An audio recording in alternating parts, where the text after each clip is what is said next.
Good morning, everybody, and be very welcome to today's edition of Mexico News Network's Daily Report.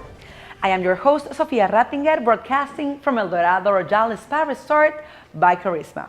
We have a lot of new information, but before we start, don't forget to visit our website, www.mexiconewsnetwork.com, to keep you informed, and also follow us on Facebook, Twitter, and Google+. Let's begin with information. A magical invitation to relax, drift off, and let go. Bacalar is a charming little pueblo mágico or magic town in the state of Quintana Roo, located a little less than 220 miles south from Cancun and only 28 miles from the state's capital, Chetumal. What makes it so special is that it has been kept for years as a natural and quiet place, perfect for a few days away from daily routine. In this town, you won't find large resorts. Au contraire, in Bacalar, the lodging venues are a little more rustic and closer to nature. Aside from rest, there are also activities to get you moving, learning, and even facing your fears. Take a boat ride across the famous Bacalar Lagoon, also known as the Lagoon of Seven Colors, due to its different shades of blue and green. It is a definitive must-see whilst taking a swim in it. The white sands at the bottom and the different depth levels create the absolutely stunning change in hues. This magic town also has quite a history. The San Felipe Fort, which has the best view of the lagoon in town, was built in the 16th century. You can visit and learn some of the town's stories, as well as learning information about the history of the fort itself, from the times of the Maya civilization to the cast ward of Yucatan. You can also check out all pirate gear like swords, rifles, and compasses. An adventurous activity in Bacalar is to visit the Biomaya Eco Park to get your adrenaline pumping by with zip lines cruising along the lush tropical jungle and over the beautiful lagoon. If you have your doubts about heights, set them aside and give yourself the opportunity of enjoying this magnificent view. I can assure you won't regret it. For all of these and more, Bacalar is a dream come true, a piece of paradise right here in Mexico. And now let's travel to Yucatan, a state rich in traditions, culture, and natural beauties, which converge in one place and cohabit. It is a place that takes the best of colonial times and merge with contemporary features of today's world. One of the places that best portrays across the perfect blend of antiqueness and modernity is the colorful city of Valladolid. What can you expect when you're visiting Valladolid? Well, every Sunday after church, local residents as well as visitors have the opportunity of enjoying folkloric and artistic representations in the center of the town, starting very early in the morning and finishing rather late into the evening. There are two places in particular you have to encounter with in Valladolid. One of these is La Casa de los Venados, translated into English as the Deer's House, which is a museum that exhibits the best of Mexico's popular art pieces.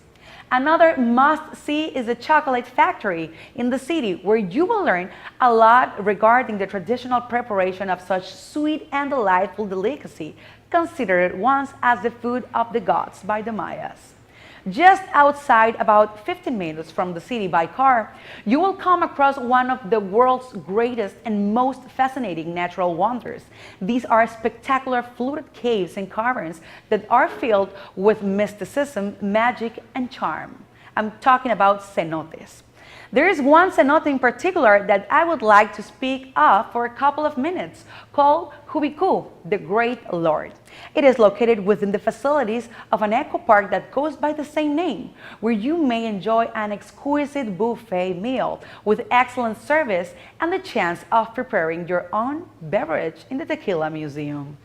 Another important and exquisite side of Valladolid is its gastronomy, which I guarantee will blow your senses. The start of the hurricane season 2015 is upon us, but keep calm and just follow our recommendations. Hurricane season begins in the Pacific Ocean on May 15th and ends on November 30th.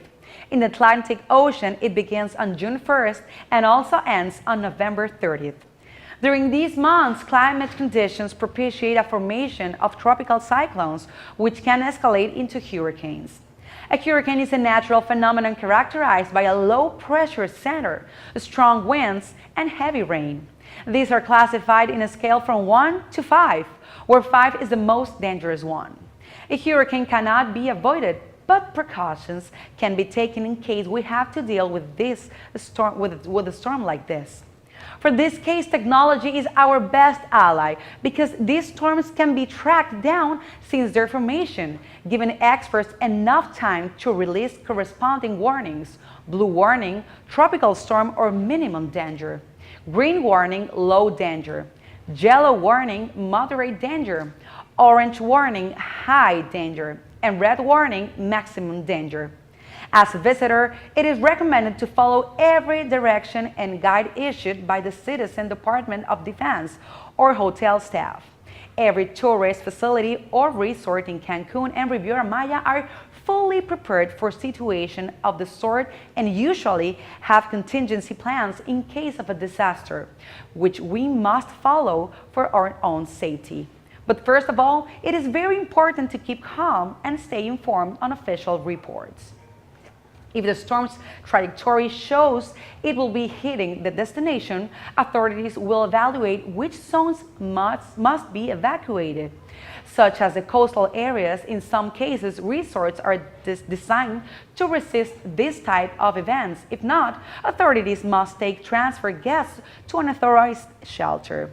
In this case, the traveler should take their most important belongings as personal documents. Food, water, flashlights, and basic products must be provided by the hotel, or on the contrary, shelters should provide any necessary items. With the upcoming storm, strong winds and high tides are formed, so it is extremely recommended to stay away from the beach or wide open areas to avoid projectiles such as signs, poles, and trees. During the storm, stay in the shelter, avoid windows, and keep track of the storm, which should only take a few hours. But take into consideration that the eye of the hurricane may seem like the storm has passed, but it is just the middle of it. This will take some minutes or hours before it passes, so it is important to stay inside. Now I will tell you what to do in case of hurricane. How can we be prepared? One of the most important things is to have a family plan on what to do before, during, and after the storm. Let's take a look at some tips. So before the storm, locate safe evacuation routes and near shelters. Check if emergency equipment such as flashlights, radio still works. Stock up on batteries and replace non-functioning equipment. Buy canned good and store drinking water. Get protective material for your home's windows and install it. Secure external doors and any object that can become a projectile with the wind. Cut off any trees, branches, or bushes that could represent a hazard. Turn off propane tanks and utilities if authorities advise you to do so. Do not engage in panic buying. Just get what is necessary for your family for at least 3 days. If possible, store water in large containers for cleaning and flushing. Establish an emergency meeting area with your family in case you get separated. Store important documents and objects in a waterproof bag. Prepare that first aid kit and write down emergency numbers, keeping them by the phone. And now, during the storm, stay away from windows and doors. Try to stay in a room that provides the most refuge. Try and stay on ground floors if you live on a multi-story house or building. If water comes in, try to block its entry with towels. If this is not possible, don't panic, it's just water. Listen to the radio reports and wait until authorities have announced it is safe to head out. Stay calm. If this too shall pass, try to find some activities to do with your family, like board games. And then after the storm, stay informed with advisories from the authorities. Stay inside as much as possible, as some areas might be dangerous. Do not connect utilities back until advised by the authorities, but check them before connecting to see if there is a damage. Avoid flooded areas as they may be electrically charged. Do not use candles and other open flames indoors. Avoid areas with too much debris. Help any way you can by removing trash and other objects out of the streets. It is extremely important to follow the directions of the authorities and to stay as calm as possible. Remember that the most important thing is to keep you and your family safe. Anything else is replaceable. If you are on vacation in Mexico during the hurricane, check out our recommendation in www.mexiconewsnetwork.com. We'll be right back with more information on Mexico and the Riviera Maya after these brief commercials.